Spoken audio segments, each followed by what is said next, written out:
Okay, well, welcome everybody. Thanks for joining us. We are sort of counting down. Now we're in the real fall season, counting down to November. So it's feeling more and more important to stay in touch with all of you and sort of keep everybody encouraged and inspired and engaged, because we're really kind of coming down to the wire. And now not only fundraising, but canvassing is so important. So we're really glad that you're here just to hear about everything that we are doing. Today, we are going to have Karen Jenkins, a candidate that we're supporting on the slate. And we're going to have Zev Shapiro come back briefly to just give us an update on how he's doing with the funds that we already raised for him. He heads up Turn Up, getting high schoolers to register and getting them to vote. So we'll hear a bit more from Zev as well. I wanted to just make a brief reference to our decision to no longer fund Susanna Gibson after the news that came out. We still very much hope that she wins. We still support her, but at this point, it just feels like other candidates might be more effectively supported by our funds. And we're happy to talk more about that if anybody has an interest in discussing that. We'll sort of stay on at the end of our program if people would just like to know why we made the decision or share comments or thoughts that you have about it. Just thank you for coming. I'm going to just turn right away to Jim and let him begin so that we have enough time for our two speakers. So Jim, take it away. Oh, wow. Okay, great. Hopefully we'll have plenty of time. And I'm gonna make my part somewhat shorter than usual too. I mean, usually I like to show some slides about data and what's going on at the national scene and so forth.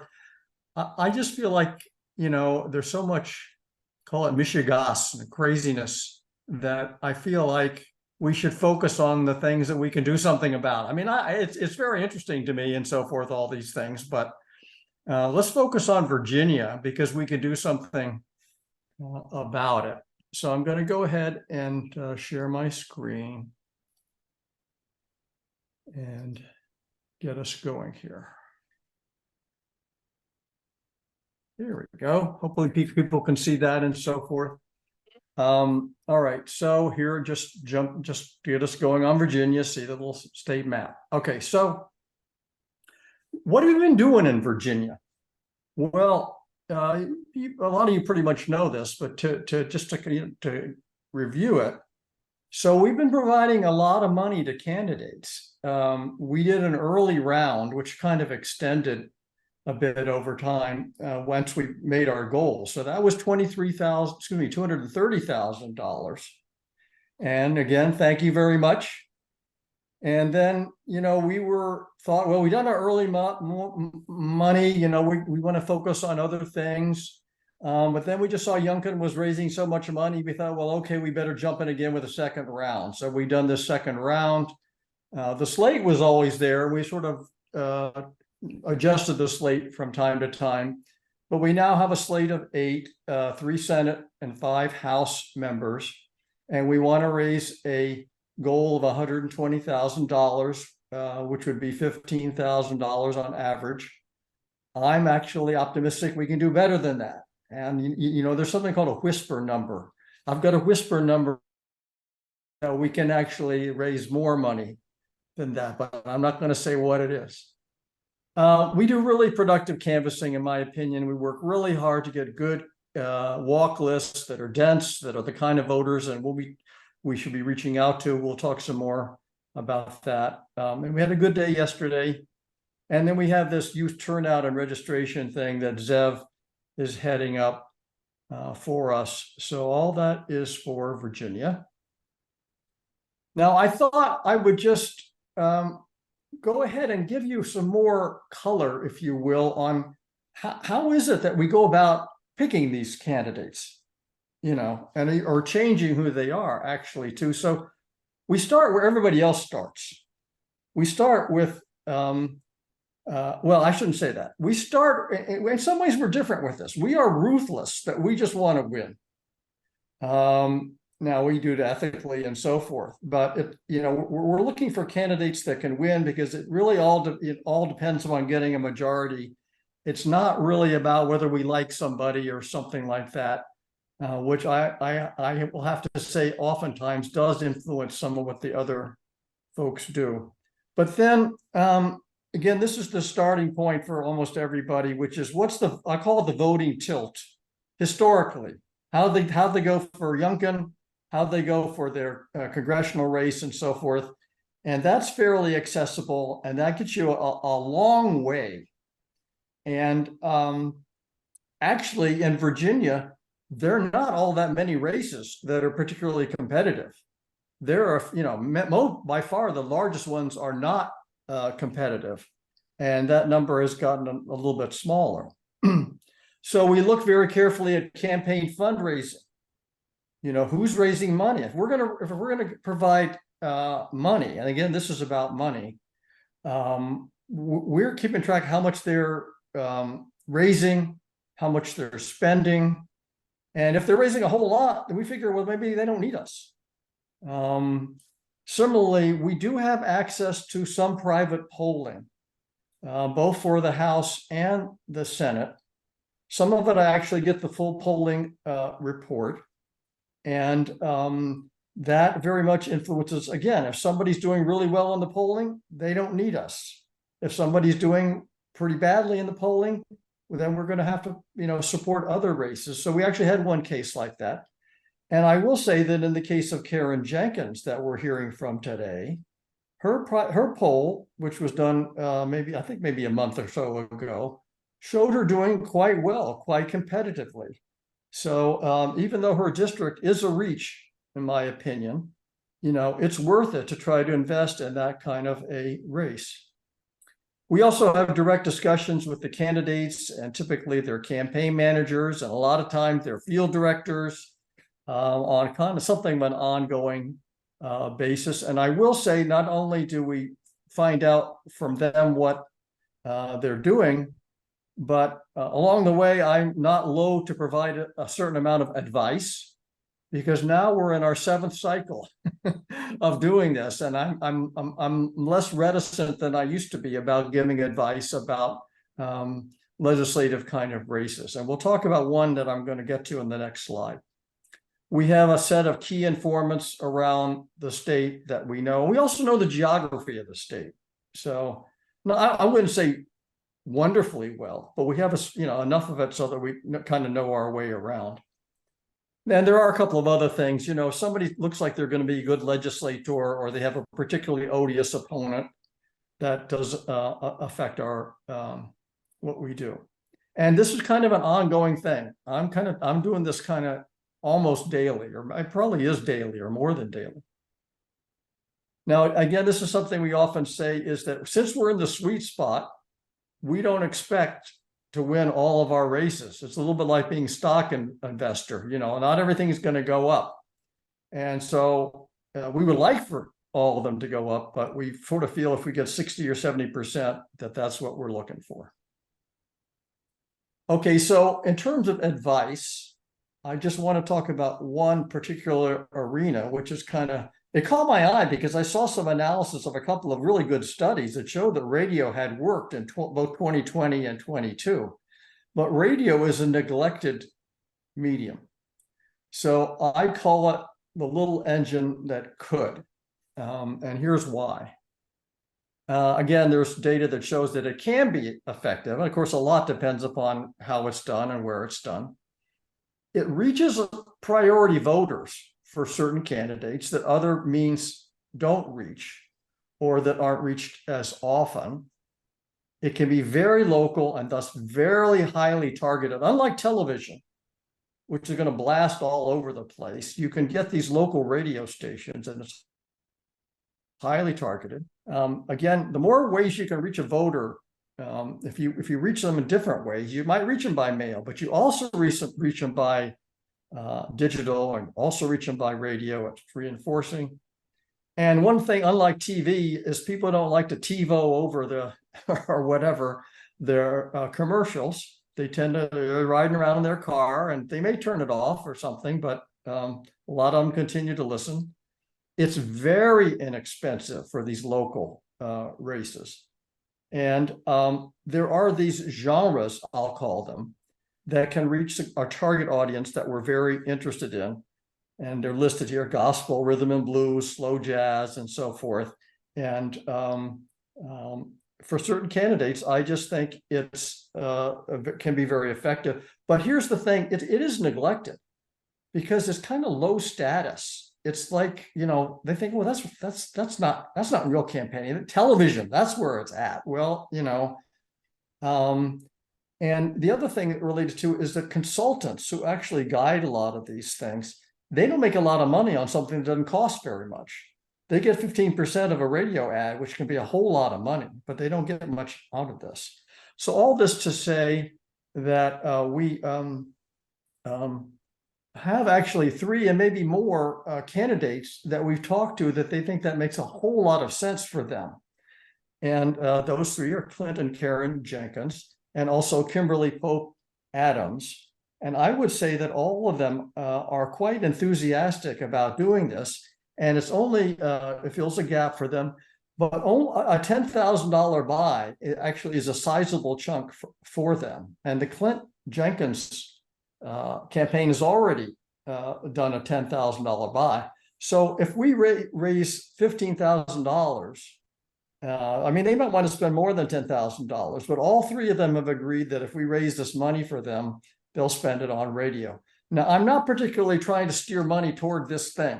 I'm just giving it as an example of something where we think we can work with them and provide advice. You know, we want to support the entire slate. And if we do that, that'll be plenty for them. And I think actually could be a kind of a game changer for some of these races. So anyway, yeah, they are enthusiastic to implement that. So one of the other things that's happened is that some of you, most people probably don't know this, but one of the heavyweight organizations that one of our peers is called the Swing Blue Alliance. They have mostly done a lot of phoning, postcarding, writing. They've not done much fundraising, but they're terrific people, and they're kind of getting their feet wet in a way, and hopefully they'll do a lot more fundraising. So they are allied with us to do this, and so far they're doing a great job. And I'm actually talking to them later this afternoon. And anyway, just want to show you our great candidates, who they are at the moment, and they are terrific. Each and every one, I spend time thinking about, you know, whether or not to keep them or whatever. All right, so just a word on canvassing. This is us and some other people, actually, for Josh Cole. Some of you may remember. Now, we're not supporting him for money because he's got plenty of money. Not plenty. He's got a decent amount of money. But canvassing can take a different tack, and he has needed help with canvassing. So we did support him, and it was again productive. 451 doors is a lot of doors for these campaigns. They really appreciate that. So again, this is an advertisement for any of you folks to come out with us. We are planning to go back to Sterling for Russet Perry this coming Saturday. And we're going to try to get our walk list sort of quickly, but if people want to stay, Mark Warner is going to be there as well, for people might want to meet with him. So that's an attraction. So y'all come. All right, so then that just brings us to our special guest, Karen Jenkins. Now, she knows that we don't do long introductions. Our practice is to let her do her own introducing. So I'll just turn it over to you, Karen. I just had to regroup, but I am excited to meet everyone here. And thank you so much for the opportunity to just come before you and introduce myself. And I just want to thank you so much for what you have done thus far. And I feel like I have a whole new family now. So thank you so much. And thank you, Jim, for all your kind words. I am Karen Jenkins. I am the Democratic candidate for the 89th district, which is Chesapeake and Suffolk, Virginia combined. 70% is Chesapeake and 30% is Suffolk. I am a mental health professional. I've been one for over 15 years. I work in the school system from pre-K all the way up to 12th grade. And I also work in the homes as a family group, as well as in the community. I got my bachelor's degree in psychology from Norfolk State University, and I got my master's from Liberty University in child counseling and marriage counseling and community counseling. I have been married to Delegate Clinton Jenkins for 35 years.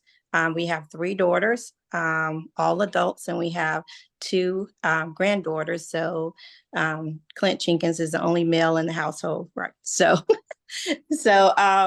he is, I'm running for delegate in his seat because he's running for Senate. And so our house is very busy and excited right now. I just want to say that I took this race not because I didn't have anything else to do. I took this race because I had to. We have to make sure that we have people in the General Assembly that care about people. And that's who I am. I care about the mission and the well-being of people. And I've served in my 5th year on Suffolk School Board. My 2nd term, I've won 2 terms so far, and I have done very well making sure that our teachers got a raise every single year since I've been on it. I've been the forefront for that, as well as not just our teachers, but everyone that's employed with Suffolk Public Schools for the 5 years, we were on the low average, the lowest, and now we are average or above average. And I really thank our superintendent for allowing me to fight for that and seeing the need to make sure that our teachers and staff are able to make a great living working in Suffolk Public Schools. I've been a Girl Scout leader for over 21 years. I'm not one now because my girls are older, but I was a Girl Scout leader for 21 years. And I'm just, again, I just want to make sure that we have people in the General Assembly that care for everyone, no matter who they are, but just have a love for people. And that's who I am. My priorities are women having the right to choose, making that choice. I just do not believe that women should have any politicians in their doctor's office telling them what they can and cannot do. I'm a woman. Again, my whole household, except for Clint, are women. And I just believe, they say I'm radical. That's what the Republicans are putting on the news, that I'm radical, I'm this, I'm that. Well, I'm radical enough and I'm crazy enough to believe that women are strong enough and smart enough to make their own decisions. And that's my final answer on that. Mental health. I don't necessarily have to have people tell me what the issues are with the mental health, because there are a lot of issues.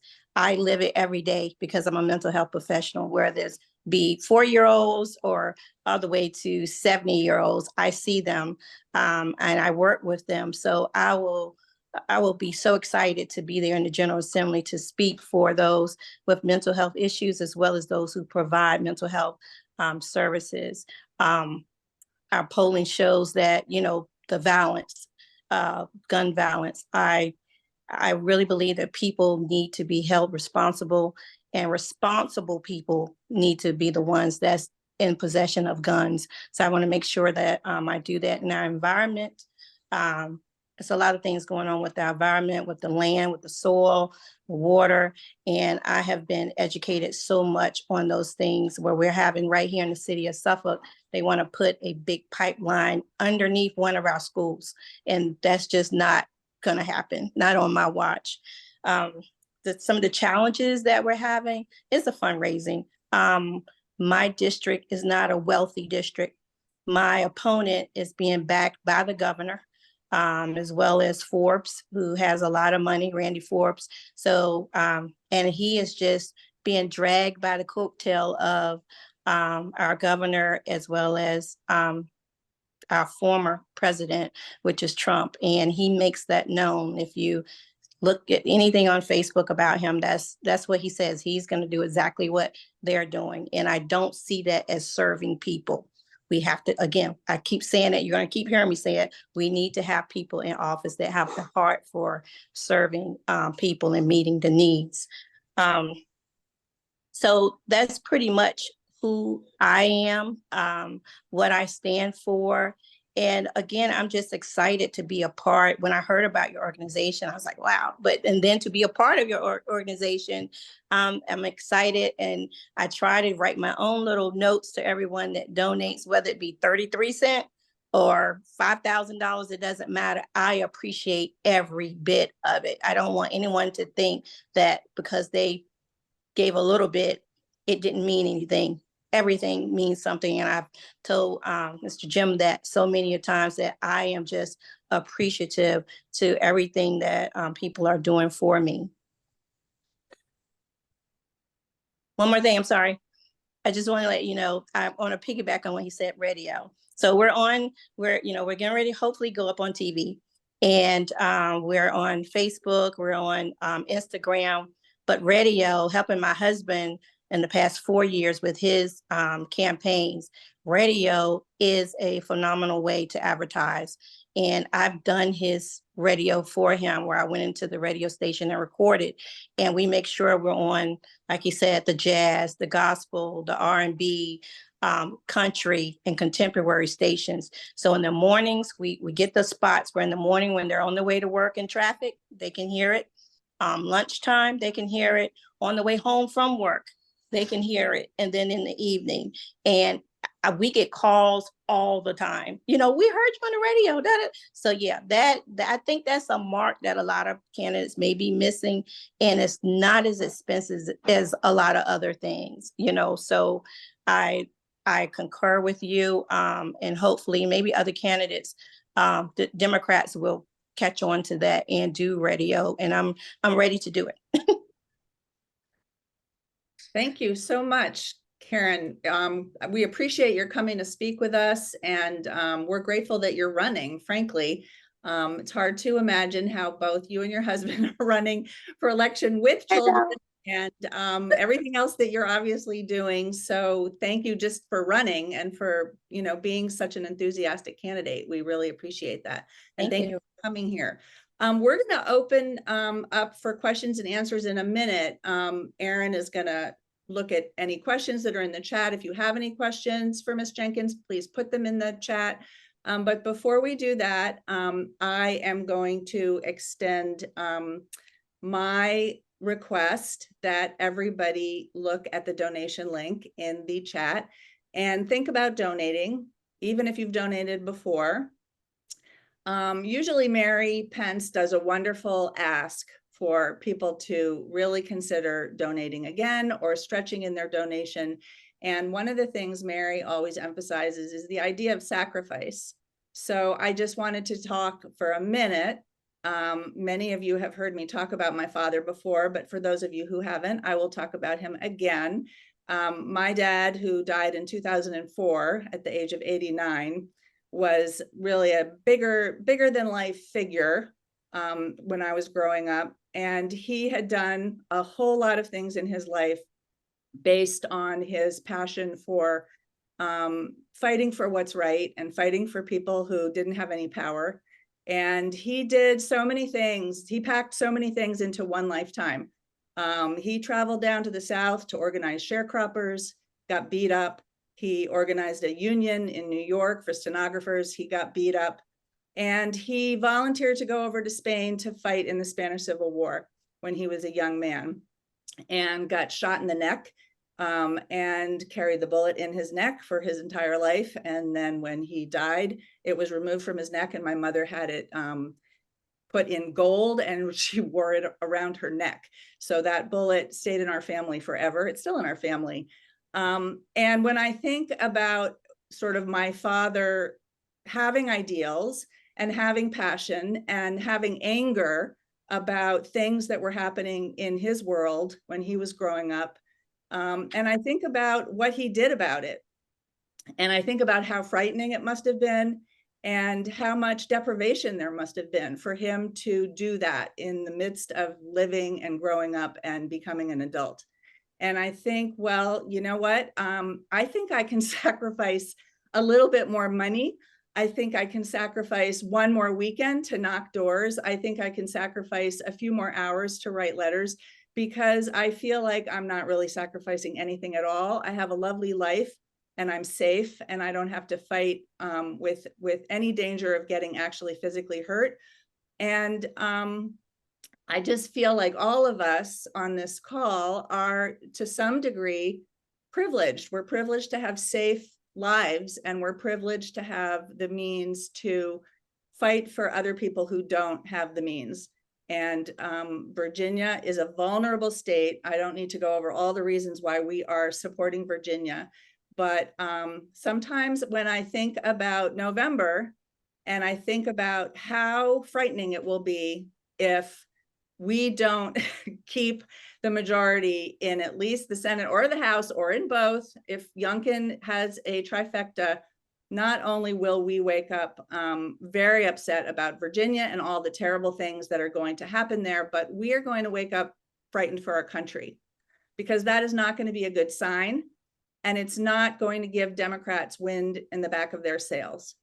But with Virginia, with a win in November, I think all of us are going to be encouraged, and we're going to be re-energized. And I think the country of Democrats will be re-energized, and we'll feel hopeful about being able to make a difference, despite all of the horrible things we read all the time and all the worry we have that the Democrats are not going to pull it out. If we pull it out in Virginia, it's going to have an incredibly strong effect going into 2024. And it's going to keep Youngkin from doing many horrible things. So I'm asking you just to think about what sacrifice means to you and your pocketbook. Dre and I donate over and over and over again. And when we hear people like Karen Jenkins speak, we donate again, because how can you not? You just have to keep donating, and donating as much as you can. And if it feels like a bit of a sacrifice, I guess what I say to myself is, I'm not flying overseas to fight a war. And I'm grateful for that. So thank you for being here. Click the link in the chat. It only takes a minute to donate. And just a reminder, all of that money goes directly to the campaign. It does not come to 31st Street. We don't take any money. We don't have a bank account. It all goes directly to the candidate or the slate. So thank you for doing that again. And now I'm going to turn it over to Aaron to curate any questions that have been gathering in the chat. Thanks, Aaron. Thank you, Lisa. That was an amazing story that you told, and I know it's going to inspire people to click that link. And I just, by the way, I just want to echo the radio thing. As some of you know, I'm a writer, and I recently was reading about what sells books. And this was an essay written by a professional publicist. And she said, going on the Today Show does not sell books. Having your book reviewed in the New York Times does not sell books. Having your book on the radio sells lots of books. So it really is amazing how effective radio is, and so I'm glad that we have a savvy candidate here who's tapping into that. Karen, can you just clarify? So your husband is running for Senate. Is your House district within his Senate district? Is that correct? Yes, some of it. Like Suffolk, he has the whole entire Suffolk, Virginia, which is the largest city land-wise. And I have only 30% of it. So we do share 30% there. Great. Good. All right. So you got an in with your senator. That's great. Right. So one of the questions that came up in the chat is, how much have you raised in the campaign? What has your opponent raised? And what is your fundraising goal, especially for the remainder of this campaign? So I know right offhand that my opponent has raised $337,000, and I think his goal is like $700,000, because he's getting, like I said, he's getting money from the governor and all the ones that have big pockets. I think my campaign manager and my finance person is here. If he's on, he has all the details. Great. Maybe he can put it in the chat as well. Can you tell us a little bit about what message you have found the most effective to motivate your voters, and particularly those independent voters who are trying to decide, should I go with the Republican or should I go with Karen Jenkins?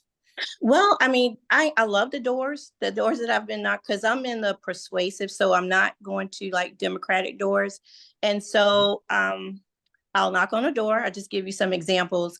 I knock on a door, and some of them, they're like, "Oh, you're a Democrat. We don't want to talk to you." And I'll say something like, "You know what? When you open the door, I didn't care whether you're a Republican or a Democrat. I wanted to talk to a human being, person with human needs." And that gets me in most of the time. And so once I get into that space with them, and we find out that, hey, I may be a Democrat, but my concerns for people, or maybe from their grandchild or whatever, I have good concerns, and giving them my background about mental health. I'm also financial. I used to run a CEO of a credit union. Those things, then, they was like, okay, well, you know, give me your information. I have gotten quite a few donations from Republicans, because all Republicans, I'll say, all Republicans are not bad. They're kind of tired of the things that's going on. And I have just been blessed to be able to be me, because I told them, I said, what you see is what you get. If you look at my history on school board, you see all the things I've done in the community, the different boards I've been on. We go and feed kids on Fridays that played football, and the cheerleaders, because we found out that most of those kids don't have food at home. That's why they're in these extracurricular, so they can stay back and do things. So when Clinton and I found that out a year ago, we made it our point to go feed kids after practice. And so that's the things. We didn't just start doing this. We've been working in the community, working in the churches. I've been a church musician since I was 10. So, it's right here, we're well known in the community about the things that we do. So that's why we have a following. Even though the people that we serve don't have a lot of money, like I said, 33 cents is a lot to a lot of people. And I appreciate that just as much as I do anything else. So that, that, and, the education, making sure that kids have a world-class education. The district that I work in took the books out of, Black history out of the school, the books. So those type of things that I can speak power to from clear experience, and not just what people are telling me, it makes a difference to them. I had one Republican, I'll be real quick, that I went to a door 2 weeks ago, and it was a lady. She had left her keys in the door. So when I knocked on the door, I backed up. I said, first of all, your keys are in the door. And so she was like, oh my goodness. And then, I think she found out I was a Democrat, and I told her, she had a little grandson just clinging to her.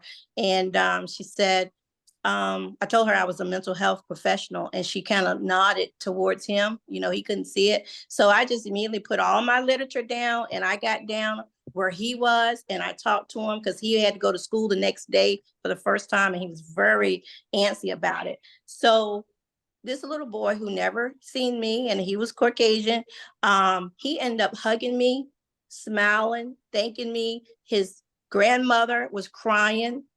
I sent them a card. I sent him a card saying, I hope you had a wonderful day at school, first day. That's the votes that I'm getting, because I'm being a genuine person, and they can see that I take time to care about people. That's beautiful. And what a powerful way to combat, all of the sort of, I don't know how else to call it, but Republican paranoia that is being drummed up about, and I'm glad you brought up the issue of the books, because I was going to ask you if your opponent is sort of getting into the weeds of banning books, or, Right. not letting kids have access to, books about real people, and, and real history and all of that. Right. Absolutely.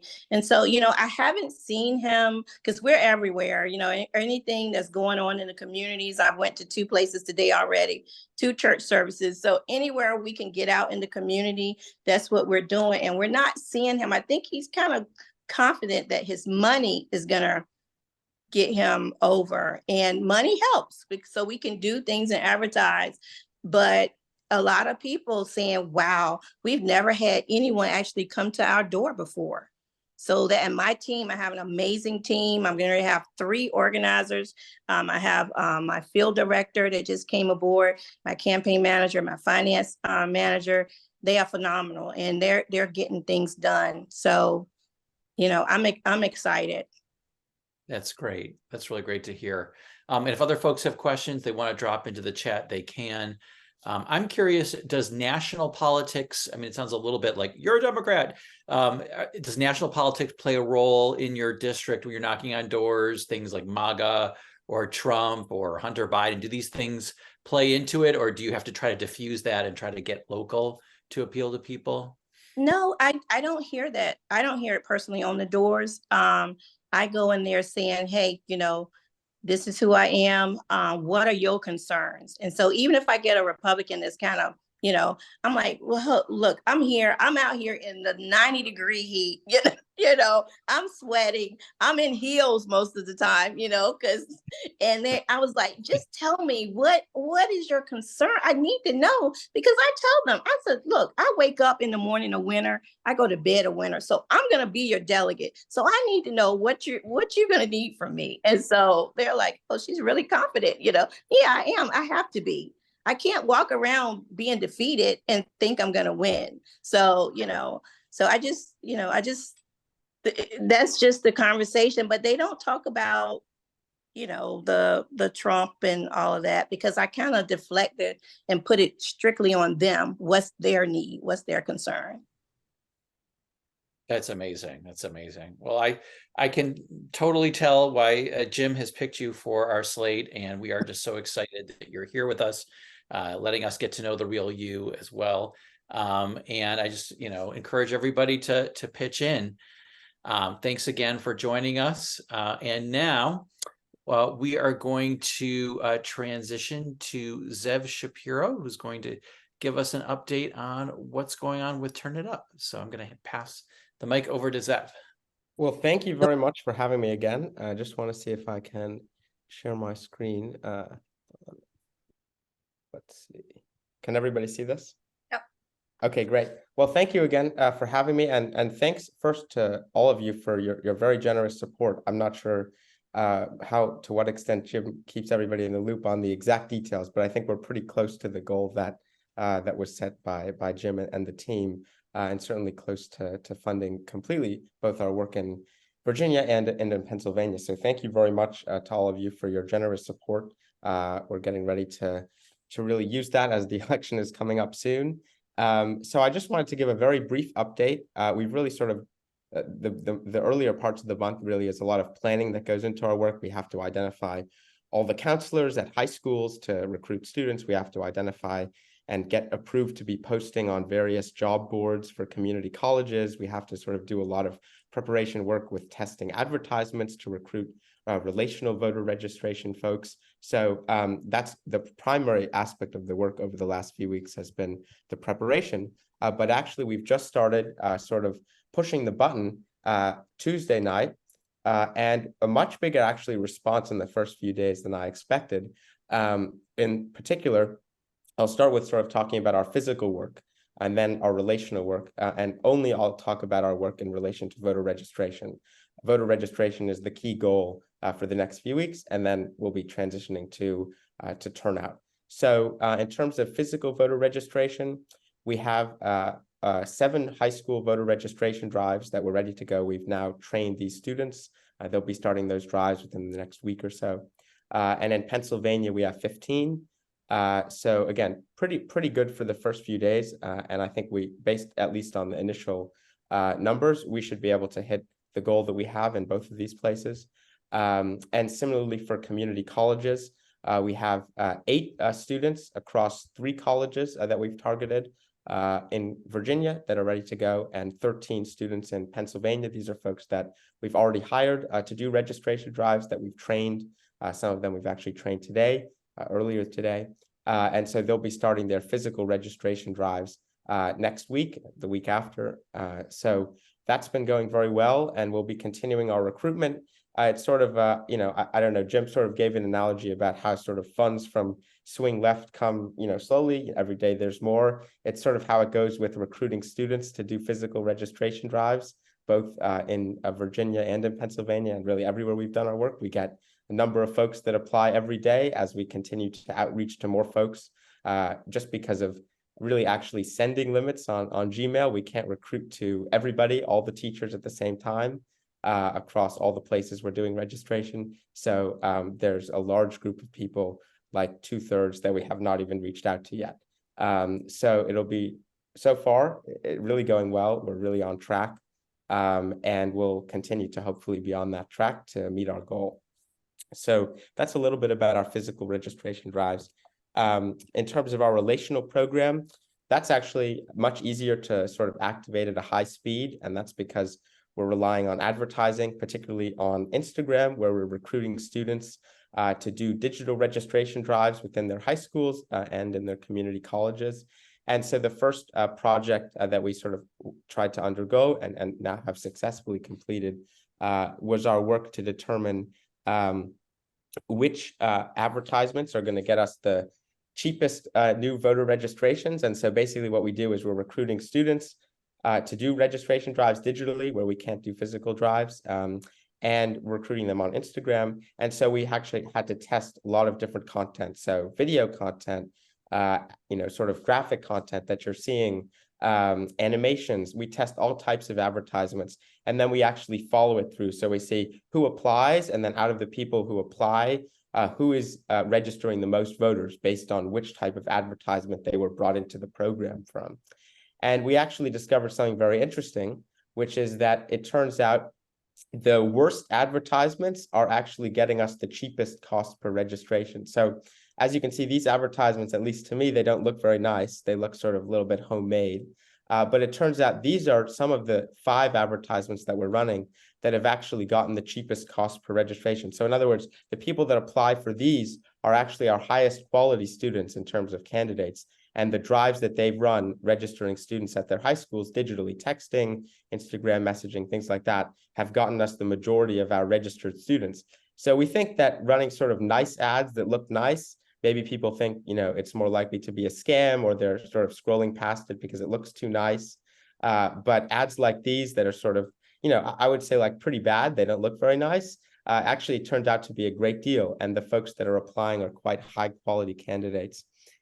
So I would just note that that's one of the things that we learned. And so we've boosted these, and which is very easy to do because on Instagram, advertising is very easy. You can reach as many people as you want all the time. And so that's been a program that's going well. And we've sort of now figured out, what is the cheapest that we can get. So just a question of scaling it up. So yeah, I'd say those are a few updates. Obviously, we're doing turnout work that we have to prepare for physically, relationally. We've started to get that stuff together digitally. For example, we've developed a bunch of different ads that we'll be testing to see which are the most powerful. We've started to reach out to some micro influencers within these communities to get folks ready to post as election is coming closer and remind people to vote. So we've started really preparing for the turnout aspect now that we've sort of pushed the button on the registration aspect. So hopefully that provides you a very quick update, but I've been very pleased with the progress, especially because the cost per registration for our relational work is a lot less expensive than I thought. We were starting with some of the nicer advertisements. It was like $20, $25, which was far too high. With some of these, where we're getting students to do the registration, because it's so much cheaper to recruit them to actually do it. It really brings the cost down per registration that we get. So yeah, that's a little bit about what we've been up to. Look forward to questions, but again, very grateful for your support because it's allowing us to run our Virginia program to the maximum extent, and hopefully in Pennsylvania as well. Although that's a much larger budget because it's a much larger place, so we have a lot more to raise for some of the turnout work there. So thank you again. Great. Thank you so much for that update, Zev. And just as a reminder to everybody, if you've forgotten, the organization is a 501c3 nonprofit, so that donation is tax deductible. And I just made one, and I'm saving my receipt. So Zev, a question that came up in the chat is, we're excited about your efforts in Pennsylvania and Virginia. What other states are you involved with again? Yeah, great. We're involved in lots of different states. So on the national side, our goal is really to make the key impact in 24. And so all the places where if somebody registers to vote, their vote actually matters. So, places like Ohio, Arizona, Montana, Florida, Georgia, all the swing states, But then we also have some reach states. So these are places where, for example, in Texas, where most young people are very progressive, but the state isn't and may not be for, maybe hopefully in 24, but less likely. And so we still think it's important to do registration work in those places because those folks that we register will be able to make an impact, in 5-10 years, hopefully sooner, but probably not. And so, yeah, I'm happy to send you the full list, but, sort of all the key places that you might think of. Also congressional districts, we've targeted some of the closest congressional districts and targeted high school and also community college registration efforts in those places. So in the end, the total number of states becomes like 25 when you include that, one congressional district in one state adds up. So Jeb, just to clarify, Zev, you're will be looking for support for a lot of these endeavors, right, across these various races, right? It's not like you have the money all set to do this, right? That's correct. Yes, we're absolutely looking for support, and particularly to be able to really double down on some of that work. We have a good amount of support for our registration work this fall, which we're grateful for. We had a lot of support with fundraising earlier this year that's been able to carry over, but there's obviously gaps in a number of places. And for 24, we're sort of starting to raise money for that because obviously that's very important and it's really coming up soon. Great. Another question from Dre, actually. Has Turn Up received any national news attention for your work? We were recently, so good question. So one, so 2 points that we actually have, and it's been a surprise. So we actually were featured, I don't know to what extent, you call it national. We were actually ranked #1, a tech nonprofit of 2022 by Forbes. There was a big article that came out at the end of the year, which we're very grateful for. We've been featured in a few other publications.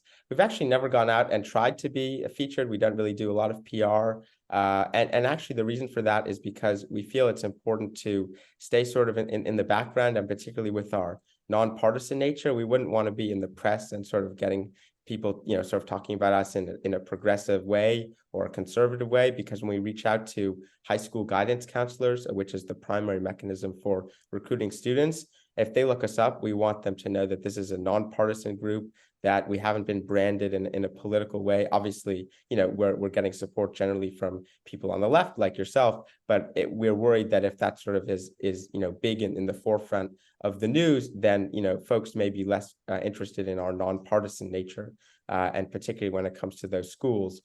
So that's the primary reason we haven't really tried to actually get publicity. If people reach out to us, we generally respond like Forbes. Yeah.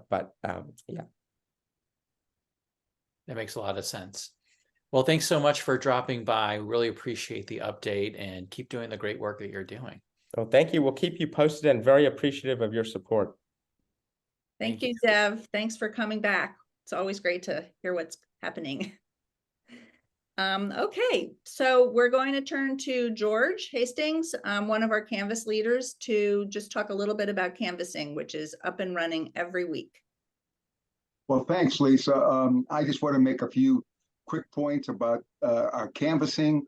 To start by reiterating what you've heard from us before, that data shows that canvassing is the most effective form of outreach that you can do to influence elections.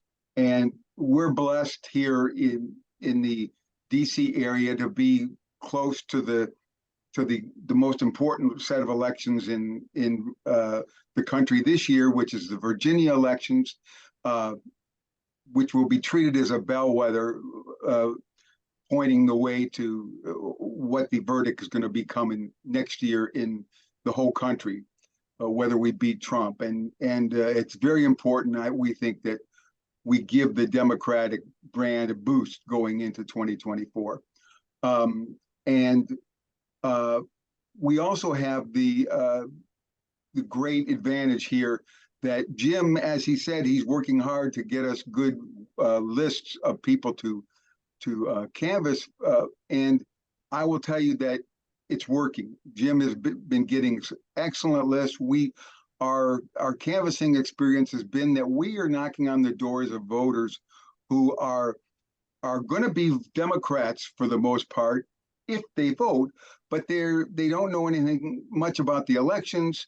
If anything, they're not particularly motivated to vote, and we have had luck when we get voters to come to the door to inform them, to let them know when early voting starts, to let them know what the key issues in this election are, and to motivate them to actually vote. And I'll tell you, it is really a thrill when you have a conversation like that and you think, I just made a difference. I got a voter out that wouldn't have been a voter otherwise in this election. And that's a great thing that we experience in canvassing. So we're going to be canvassing every Saturday in a close district in Northern Virginia. There's 7 more Saturdays left till Election Day. So they'll all be places within an hour's drive of DC and in districts where we're really going to be close, and where we need every vote that we get out is going to make a big difference. Next week, we're going to go back to canvass for Russet Perry, for example, in Loudoun County. She's running in probably the closest state Senate district in the state. And we have my favorite part about that canvassing for Russet Perry is that it really is an odious person she's running against, a billionaire from out of state who just moved into the district a few months ago. His daddy is a billionaire, and he's trying to buy his young son a seat in the Virginia State Senate as a new citizen. And he's also running horrible ads in which he has actors impersonate Russet Perry and pretend to be her at a news conference giving ridiculous answers. And this is really one that's personal to me, and I have a lot of emotional attachment to this race. This is a kind of race we need to win. So we have this great opportunity here to canvass for these people. We hope you'll put it on your calendars to canvass with us as often as you can the next 7 Saturdays. Thank you very much.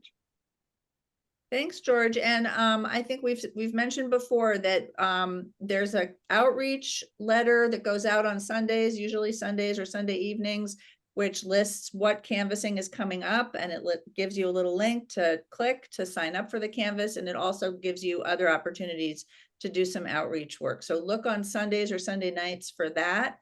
And then I repeat that information again in my newsletter and like the middle of the week, so that you can sign up. If you miss Sunday, just sign up when you get my newsletter. Okay, and Aaron is going to talk to us about our membership drive. Yes, so as you might recall, we're doing a membership drive. We're always trying to raise money. We're trying to raise the number of doors that we knock on. And so let's apply that same approach to raising members. We're setting as our goal 100 new members by November, which we started last month in August. And I'm happy to report, as of this minute, we are at 19. So 1/5 of the way there, literally. So how can we take it home? How can we get to that 100? The answer is, so we have roughly 36 people on this call. If each one of you can just grab like a couple, 2 to 3 people you know, send them to the website, have them sign up to get our newsletters. All we need is their full name and their email address. And there's no cost, there's no commitment. They just sign up to receive our information. And it's so important because so much happens that way. So many people get involved. They spread the word to their friends, to their neighbors, to their family members, and it just magnifies our impact. So in case you do not know what our website is, there it is in the chat, 31ststreet.org. So please get involved with this. It's sort of like a really kind of like low bar for entry way that you can really, oh, Ann says 3 more what? 3 more people, people you know. If everybody on this call reaches out to 3 people you know and gets them to sign up for our email newsletters, we will reach our goal of 100 new members by November. And we really want to, get the gears going, because the more, it's kind of like, early money is like yeast. Remember Emily's list, early money is so important. the more that members are trained and like experienced and know our philosophy and understand what we're doing now, just imagine how impactful that's going to be for 2024. So I just want to issue a special plea. Let's keep this good momentum we have going. And by the way, I think there was some question earlier about how to donate only to like Karen Jenkins, for example, on our slate, or how to customize the amounts. So if you want to stay on for our informal chat at the end, I can share my screen and show you exactly how to do that easily. That's that. All right. And we had one other question, Jim, maybe you could answer this. Just, do we sometimes push just one candidate and versus our whole slate? Is this the Betsy Crone question? Yep. I'm not really reading it that way. But we do target, obviously, people that need money. I mean, that's part of the whole thing. And that's why we have Karen there specifically. But my preference, and I'm happy if people want to select Karen or anybody else that they want to, but my recommendation is I actually prefer when people sort of support the whole slate. You know, like getting a rising tide for all the boats. So I don't want to make choices among necessarily one of them or the other. I hope that answers Betsy's question. Well, can I respond? Yeah. Okay, I mean, because of the Washington Post story today, I mean, some of the candidates on the slate have raised, you know, over $1 million. So I'm just wondering, I understand for canvassing, the targets would be different, but I'm just wondering for fundraising, obviously the gap between candidates is very dramatic. No, I of course read this article and I've drilled down and I've got a website with all the funding numbers that I put up. Those two Senate races are so crucial for Monty Mason and for Russet Perry, and their opponents have a lot of money, that I really felt that we needed to continue to support them as part of our slate. Okay, But that makes sense.